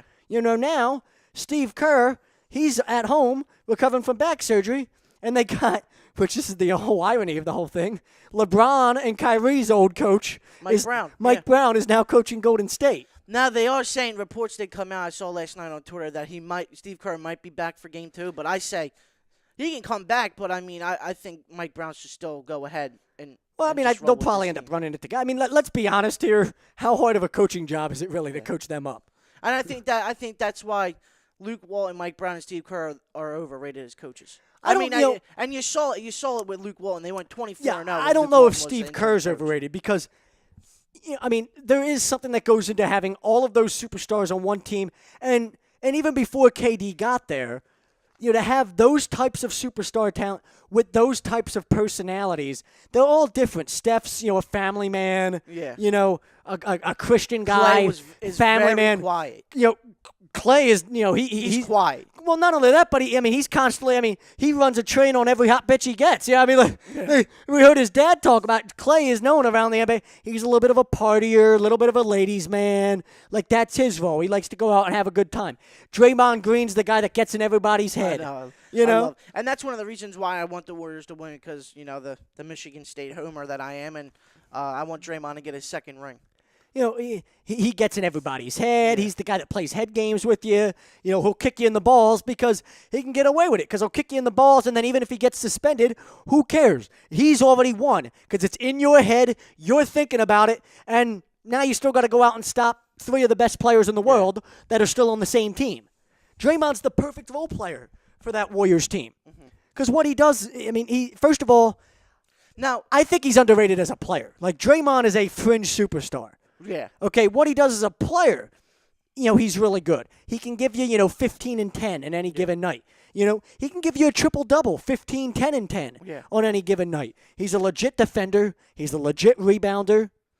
Dude, he gets in your head And I understand that in today's NBA, it's different. But those guys like Draymond Green, they were everywhere in the NBA back in the 80s. Yeah. Guys like him. Dennis Rodman was that guy. Yeah, slapping people in the asses and shit like guys that. like that were everywhere in the 80s. You needed to have a guy like that. Every great team needed a little bit of a goon. Yeah. And Draymond's a little bit of a goon. But why he's not really a goon is because it's calculated. He's a calculated goon. It's all cerebral. It's not like he's just doing it just because he's a bad person. He does it because there's a point to it. He understands if I do this, I'm going to affect you. I'm going to get in your head. I'm going to make you think twice the next time you drive to the rack. Yeah. I'm going to throw you off your game and something that normally you do well, you're not going to be able to do today because you're now so preoccupied with me and what I'm doing to get in your head. It's going to throw you off your And game. you saw that, what was it? Was it Game 6, Game 5 of last year's final? Well, see, When him and LeBron got into it? and that's why I looked at last year's final. To me, that whole Cavs thing, that whole comeback from 3-1 was a little bit of a fluke. They didn't start coming back in that series. They didn't make that run until Draymond got suspended. Yeah. Draymond gets suspended for the one game, and that gave Cleveland new life. Yeah. And once they got new life, you can't give the best player in the world new life. Once they got new life, that was all she wrote. The one thing that killed Cleveland last night was the turnovers and the second change points. I mean, I couldn't, Kevin Love tried his best. He got 21 rebounds last night. But if Tristan Thompson's not hitting 10 rebounds a game, they're losing. I'm sorry. And Cleveland just got outplayed in every way, shape, and form. They wanted to shut down the perimeter. Remember at first in the first quarter, you could tell they were trying to take away the perimeter. Yeah. And then nobody was defending the paint. Yeah, nobody. They took away the perimeter and how many open layups? They exposed them on the pick and rolls. Yeah, I mean, how many open layups? Exposed them on the pick and rolls. And really, I don't understand that offensive strat. We want to take away the perimeter. That's just bad coaching on Tyronn Lue's part. The Warriors have 4 guys. They can line up 4 wide on the perimeter. Yeah. Curry, Thompson, Durant, And Draymond. and Draymond. Draymond can somewhat hit threes, but if he's on, he's on. You know what I mean? But I mean, Green's a better 3-point shooter than he would be on another team because of how open he can be on the perimeter. He gets wide open looks for 3, and that's why he's a 37% 3-point shooter rather than a 32% 3-point shooter. But the Warriors can line up 4 wide, and when they're able to do that, now you see how good of a player that makes JaVale McGee look like. Yeah. All of a sudden, Zaza Pachulia is a legit big man. Yeah. Because of what happens? Well, when you've got four guys on the perimeter, Zaza's wide open. They were killing Cleveland How last night with those pick how and often rolls. was Zaza wide open on the low block? Remember he drove the lane 2 times wide open. Wide open. And he even shoot it. He passed it up. How the hell does Zaza drive on anybody? Yeah. Zaza should not be allowed. He's so slow. Really, the fact that he drove to the rack on anybody is just bad. And that's what that might be the other thing for me is, Steve Kerr has done a phenomenal job. You've seen it. Tyronn Lue's got a ton of talent on that Cleveland team. He doesn't know what to do with them sometimes. Doesn't know what to do on the coaching end of things. He looks lost. We focus sometimes, on LeBron, but Kyrie's a superstar. Yeah. Okay, Kevin Love, for all intents and purposes, is a really good player. At one point, he was a superstar when he was in Minnesota. Yeah. He has superstar moments still, but he's still a really good player. He had 21 rebounds last night. Right. too. I mean, guys that go 15 and 21, I mean, they're not ever. I mean, those guys are superstars in this league, are they not? Yeah. Guys that can score 20 and give you 20 rebounds are superstars. So, I mean, I don't want to use the argument that, just look at the talent on Golden State. That's why you don't win 73 games just because you have great talent. Yeah. Steve Kerr, to me, has done a phenomenal job understanding how to put every single one of those guys on that team in a role to fit them, in a role where they're at their best. But, yeah, I mean, I'm not going to, what Pop does out in San Antonio is more impressive than what Kerr does in Golden State. What Brad Stevens does in Boston is more impressive than what Steve Kerr does with Golden State. But yeah, I mean, when you look at Walton, who went to L.A. after being Golden State's assistant, and he's Lakers, I mean, he didn't look like anything special. Nah. You just looked at him like, okay, Yeah. he's just like every other NBA. He could be a good head coach in this league.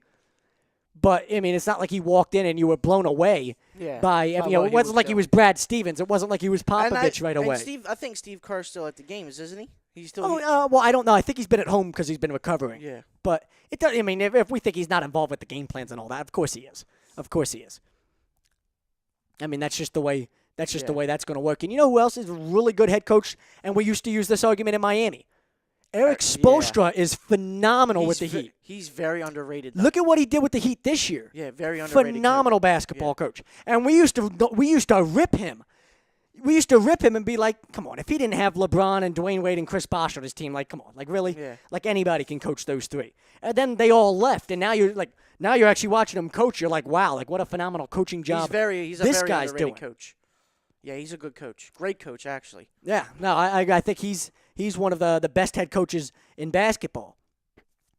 But yeah, I mean, back to our point. I mean, I don't know. I don't think there's any way you can spin it where you could sit here and say this isn't and this hasn't developed into an all-time great rivalry. Yeah. It's at that point. 3 straight years of this being the matchup, the same matchup over and over again. 3 straight years in the NBA Finals, and each year there's been a different dynamic. Last year, Tyronn Lue was coaching the Cavs in the NBA Finals for the first time after taking over mid-season. The first year, Kyrie and K-Love were not in the fun. Kyrie hurt his ankle. He was done. Right. In the first year. And you had, Dellavedova was the guy. Yeah, it was the It's point like, are we guard. serious Yeah. right now? Then year 2. And Iguodala was the MVP that year. Yeah, he was. You know, Iguodala was the big difference maker for that team. Now, you know, then last year, right? Kyrie's healthy. Yeah. You know, Kyrie takes over in Game 7, helps them win that series. You know, Steph Curry has a bad Game 6, a bad Game 7. You know, it was what it was. Yeah. Tyronn Lue took over for Blatt halfway through the year. Blatt was the coach the first year. Lue was last year. Yeah. Now this year you add Durant to the picture. So there's been a different dynamic with it each of the 3 years that this has been the matchup. Yeah. And it's not like, you know, the series. I mean, last year's NBA Finals was arguably, you know, I mean, it was one of the greatest NBA Finals of all time. The first time a team came back from a 3-1 deficit. And, you know, arguably, I mean, you maybe could make an argument. It was the greatest Finals of all time. Now, I know there's been so many Finals, it's hard to sit there and make that argument. But it was a legit Finals. It's not like we've been cheated out It was of. the most exciting Finals I've seen. Yeah, we haven't had a cheap Finals each of the past 2 years. It's not like any of these series have been cheap. We've gotten our money's worth with both of the Finals. Yeah. And I expect to do the same this year. So for me, I got to look at it as, this is an all-time great sports rivalry. And when and then look at all the Hall of Fame talent on both sides. Like, that's what made They have 4 first-team all NBA players that Golden State has. You know, they've probably got, well, let's see, Durant, Curry, He's going to be Thompson, LeBron, Kyrie. Kevin Love. Well, hold on. I'm not forget about Hall of Fame. My point, top 20 players in the game right now. Yeah. Durant, Steph Curry, Klay Thompson. Draymond Green. Draymond Green's right there. Yeah. Right on the bubble of that. So I'll keep him out just for this argument. But he's right on the bubble of that. So you got Curry, Thompson, Durant, Kyrie, LeBron, and Kevin Love. Kevin Love. I mean, you can make an argument. All 6 of those guys are top 25 players in the game right now. Yeah. It's unbelievable. And 7 if you add Draymond into the picture. You know, and then now we just take it from there and go, okay, who's a future Hall of Famer? LeBron, Kevin Durant, Steph Curry is. Kyrie maybe has a chance to be. Yeah. You know, he's still only 22 or 23 or whatever it is. That's scary. Yeah. He's only 23 years old still or whatever. You know, I don't think Kevin Love's going to be a Hall of Famer, but he's probably going to be a really, really good player when everything's said and done. But when you look at and LeBron's going to go down as a top 3 player of all time. Yeah. You know, Curry's going to go down as the greatest shooter probably of all time. You know, Durant's going to be a generational player. Durant's going to be considered, you know, when you talk about this generation, you know. Yeah, it's Kevin Durant. You know, he's going to be top 5 of this. However many years he plays, you look at the years that he played in the NBA. You're gonna sit there and look back on it and be like, yeah, he was top 5 player in the NBA every single one of those years. Yeah, every year. You know, when he was in the game, he was top 5 in the game. Ever since he entered the league out of Texas, he was top 5. You know, so like you look at this series, that's from like there's more than just has it been a great series? Have we seen this matchup 3 years in a row? Yeah, but there's more that goes into it than that. Yeah. Just like with the Lakers, Celtics, all the Hall of Famers on those teams, Magic, Kareem. You know, and then you had Larry Bird and Kevin McHale on the other side. Danny Ainge was on that team, right? Danny Ainge and Bill Walton and guys like that. Yeah. You know, you had, and then, you know, Auerbach was the coach at some point with those teams. Pat Riley was the coach for the Lakers. Yeah. You know, I mean, you have so many and just so much Hall of Fame, Hall of Fame talent involved with those teams as those series were going on. That played into, it becoming an all-time great rivalry. So, and I look at this, it's the same thing. The Bulls-Pistons series from back in the day. Isaiah Thomas, right? Dennis Rodman. Dennis was on the Rodman. Pistons. And then he was on the Bulls at one point. Michael, obviously. Pippen. All those series that you looked at and say, okay, that was the series. And before that, the Pistons, they struggled to get past the Lakers. Yeah. If you remember correctly. Oh, yeah. Showtime. I think the Lakers beat the Pistons. Before the Pistons went back-to-back, the Lakers won and Magic got his 5th ring in '88. Mm-hmm. So, I think when you add it up and you look at every great sports rivalry, and we're just talking about the NBA right there, every great NBA rivalry, it matches up in every way, shape, and form. Talent, now you look at the 3rd straight year of this being the series. So I think it has every check mark that needs to be had to make it in that conversation of, at least, great NBA rivalry, one of those great NBA rivalries right up there with Lakers Celtics. But I think it's even bigger. I think it's one of the greatest sports rivalries. It's even bigger than just the NBA. For our generation, it is. Yeah, absolutely. Sit back and enjoy it. I hate the people who say, "Oh, this is boring. 3 straight times." Well, if you look back at the '80s, the Lakers and the Celtics did it. The Pistons. Yeah, but and what's the Bulls boring did about it? Yeah, I know. What's boring about it? So you'd be more entertained if it was Golden State and Boston or Washington, because I wouldn't, because that'd be a train wreck and they'd roll through them in 4 games. Or Utah and Boston. You'd be more entertained if somebody out in the Western Conference outside of San Antonio, if Portland had upset Golden State in the first round. So you're going to be more entertained by Cleveland Golden State or by Cleveland Portland? Or Utah. Come on, don't give me that because it's the 3rd straight year you're bored by it. That's not true. Because if this was the Trailblazers and the Cavs, nobody'd be watching. Nobody watch.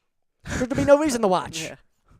Sorry, I don't need to watch LeBron dominate this series for the next 4 games. It's fun to tune in when this is the matchup because you got guys on both sides that are, all-time greats that could take over a game and just dominate at any point. I heard somebody say yesterday they don't think Steph is at that point. Steph's not a guy that can just dominate and take over a game. What? He's in his prime. He's 29 and they he's in think, his prime. Durant can take over a game and dominate better than he can. Listen, when you can shoot the way that Steph Curry can shoot, you can take over a game at will anytime you decide to take over a game. We've seen him do it. Yeah. Like anytime you decide to take over a game, when you've got that type of weapon, you can shoot like that. You can do it. When you're pulling up from 40 feet away, dropping threes from the W in Warriors, at your home arena, or the O in Oracle Arena, at your home arena. That's like shit the Harlem Globetrotters do when you like. Except this isn't fixed. Listen, this is real. Ray Allen never did that shit.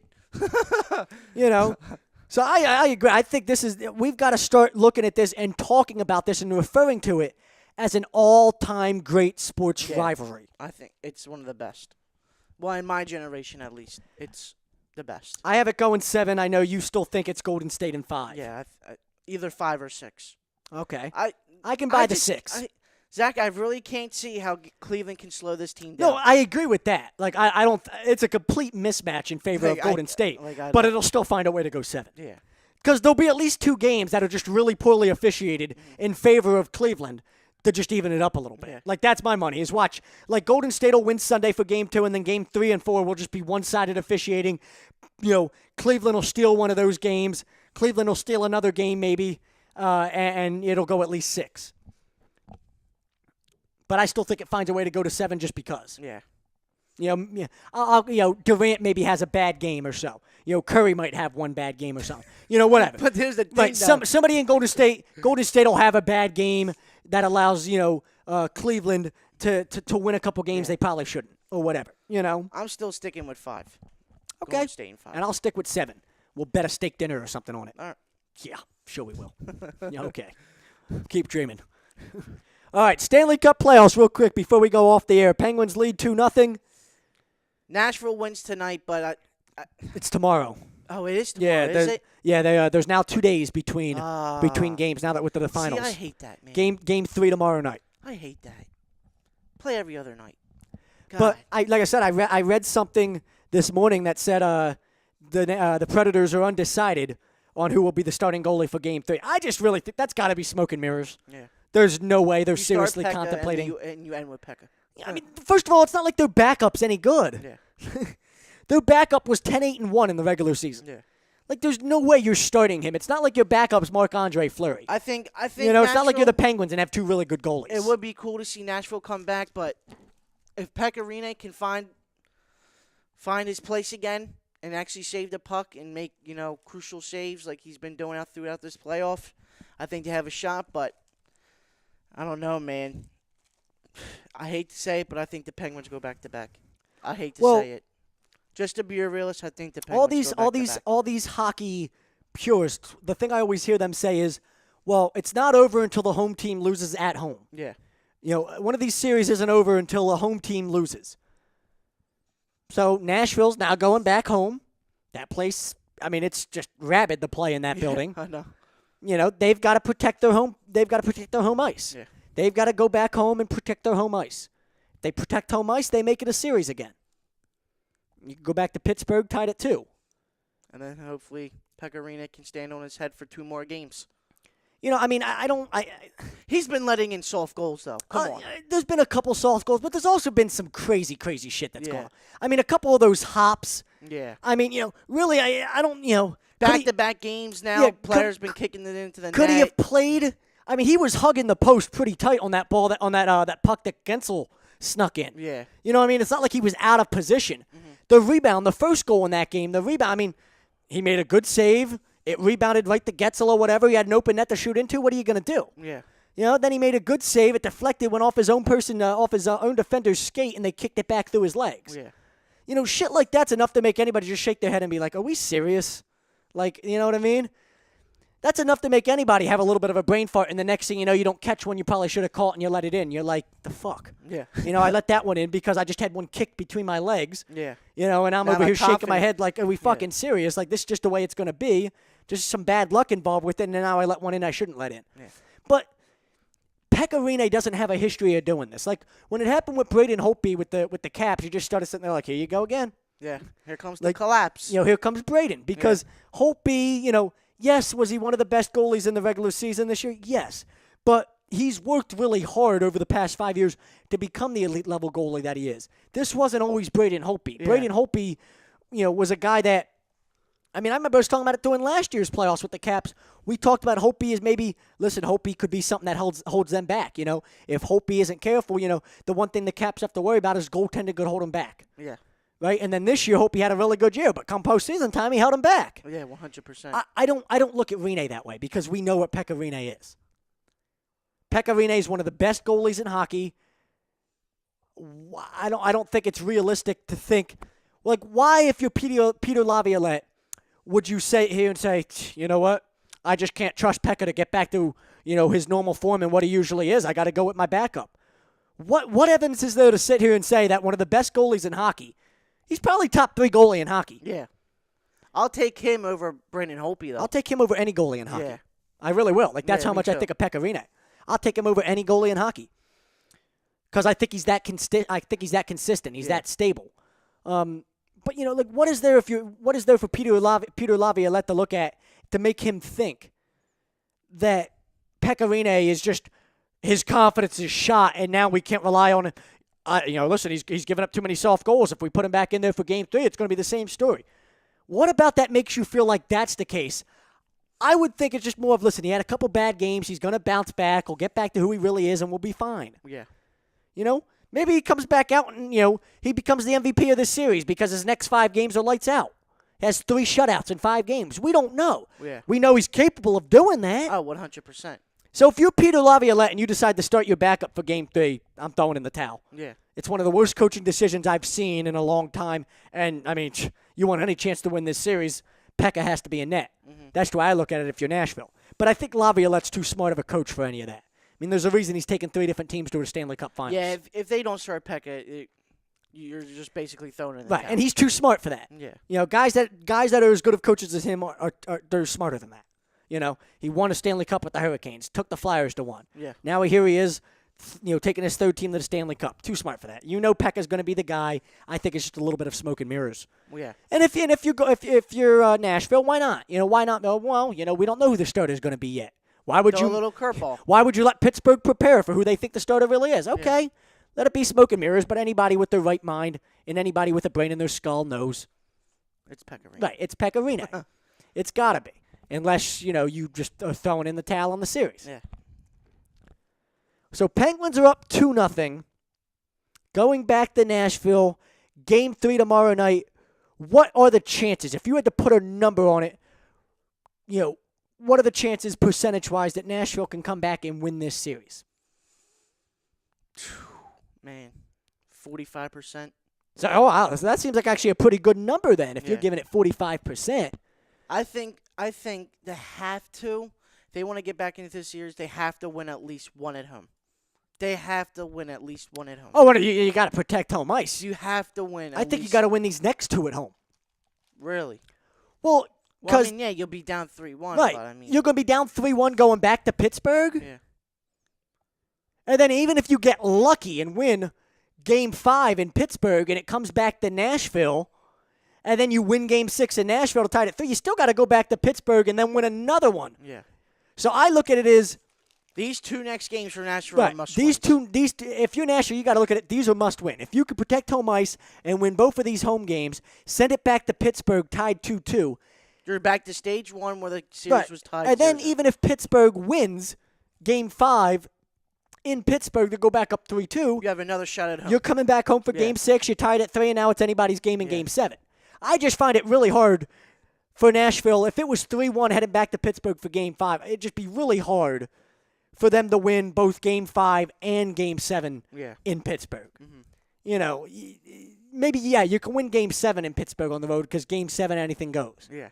But I think they have to protect home ice, tied at 2 before it goes back to Pittsburgh for Game 5 in order to have a chance in the series. Because Pittsburgh's been here too many times. Mm-hmm. You know what I mean? Like, they know how to get it done. They know how to win in this situation. Yeah. I do like what they're doing to Crosby, though. They are fucking Crosby up. I love it, dude. Oh, my God, are they fucking him up. You see Austin Watson smacked him with his stick from the bench. Yeah. That's what you get for standing in front of my bench. Go stand in front of your bench. Why are you standing in front of mine? Get out the way. I'm trying to watch what's going on. Yeah. I loved it. I thought that was hilarious. And the fact that he got away with it made me laugh even more. PK's a beast, too. I love PK. PK, I would take PK on my hockey team any day of the week and twice on Sunday. PK's a flat-out stud. And then Malkin tried to fight him and was an absolute bitch. Yeah. Like, really? For a guy of Genny Malkin's size, I need this. You better throw some hands. Oh, my God, I know. Why are we hugging this dude? And the funny thing is that Malkin wanted to go with him. Yeah, Malkin was one that instigated. Yeah. And then he's hugging him the whole time. And then he's sitting here hugging him. We're going to hug the dude? Yeah. You see, what's his name? PK fucked up his ribs, though. PK gave him a couple rabbit punches right to the ribs. He's like, okay, you going to hug me? Punched him in the ribs. And I'm sure a rabbit punch from PK is like my normal punch or your normal punch, Doesn't really feel like a rabbit punch. Yeah, that was some pussy shit, to say the least, on the part of Malkin. Yeah. You're gonna instigate the fight and then not fight. I just hate to say it, man. Pittsburgh is. I don't know how they do it, man. Year in and year out, they just put a squad together and just. Well, when Phil Kessel's on your third line or whatever it is. Yeah. I mean, Jake Getzel came out of nowhere. Well, and he's the MVP. If they win the Stanley Cup Finals, he's got to be Conn Smythe award winner. There's no way you can give it to anybody else. Yeah. And I thought, I don't want to say no way because I said that about Phil Kessel last year. I was like, there's no way he can go to anybody else but Phil Kessel. Yeah. He leads the playoffs in scoring or in goals or whatever it is. But they still gave it to Sidney Crosby. Crosby still leads the playoffs in scoring this year, but I don't think there's any way you can give it to somebody not named Jake Getzel if Pittsburgh wins. He's just been that dominant for them. You have to give it to him. He's been lucky at times, too. But, hey. Freaking power play goal that. When you're the hot hand, you're the hot hand. That's not the only time he's been lucky. But when you're the hot hand, you're the hot hand. It is what it is. All right, Ralph, good show, brother. Yep. A lot of good, fun talk. This is the Rundown, a2dradio.com. Hold on, got to get my sweeper up here before, I get into anything else. Okay, the Rundown, A2DRadio.com, been brought to you by the sports outlet for all your sporting needs. Go to 703 Black Horse Pike in Glendora, 856-939-2030.